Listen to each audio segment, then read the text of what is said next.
অষ্টমীর দিনের ভ্লগ আর সকাল থেকে শুরু করিনি, কারণ এবার আমরা অষ্টমীর অঞ্জলি দিতে পারিনি। তো রাতের দিকেই বেরিয়েছিলাম ফ্যামিলির সাথে ঠাকুর দেখব বলে। যাব অন্য এক জায়গায়। আমাদের এখানে পাল্লা বলে একটা জায়গা আছে, সেখানে বেশ কয়েকটা ঠাকুর ভালো ভালো হয়। এবার যাব যখন রাস্তা দিয়ে, তো আশেপাশের কয়েকটা ঠাকুর দেখতে দেখতেই চলে গেলাম। তো ওখানে গিয়ে দেখি প্রচণ্ড ভিড়। এবার নো এন্ট্রি পড়ে গেছিলো, টোটো বেশি দূর যেতেও দেয়নি, আমাদেরকে অনেক আগে আগেই নামিয়ে দিয়েছে। তো সেই রকমই ঠাকুর দেখতে যাচ্ছি, তো এই দাদু ঠাম্মাকে কাকিমণি চেনে না, কিন্তু তাও ওনাদেরকে সাহায্য করেছে। কীরকম সাহায্য? যেহেতু প্যান্ডেলটা অনেক দূরে ছিল, তো ওনাদেরকে জাস্ট সেটাই বলেছে যে প্যান্ডেলটা অনেক দূরে।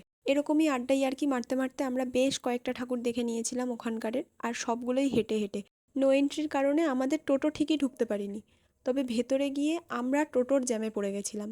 এবার আমরা প্যান্ডেল হপিং করছি, প্যান্ডেলের ভিতরে যাচ্ছি, ঠাকুর দেখছি, তো আমরা একটা মেমোরি ক্রিয়েট করব, ছবি তুলবো, ভিডিও করব। তো বুবানদাকে বলেছিলাম জাস্ট দুটো ছবি তুলে দিতে, আর বাকিটা ইতিহাস। তবে তোমরা কিন্তু আমার এই চ্যানেলটাকে আর ভিডিওগুলোকে ইতিহাস করে দিও না।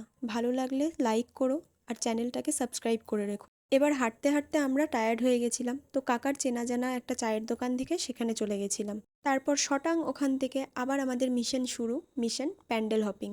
তো আবার আমরা বেশ কয়েকটা ঠাকুর দেখে নিয়েছিলাম, কিন্তু এর মধ্যেই হয়ে গেছিলো একটা ব্যাপার, কাকাকে খুঁজে পাচ্ছিলাম না। রাস্তাঘাটের ভীষণ আওয়াজের জন্য কাকা কোথায় ছিল সেটা না কাকা ঠিক করে বলতে পারছিল, আর আমরা না ঠিক করে শুনতে পাচ্ছিলাম। তো অবশেষে সবাই সবাইকে খুঁজে পেল, তারপর আমরা চলে গেছিলাম একটু মোমো খাবো বলে। আর সেটা খেতে এত দুর্দান্ত ছিল, মানে পুরোপুরি ময়দার একটা দলা।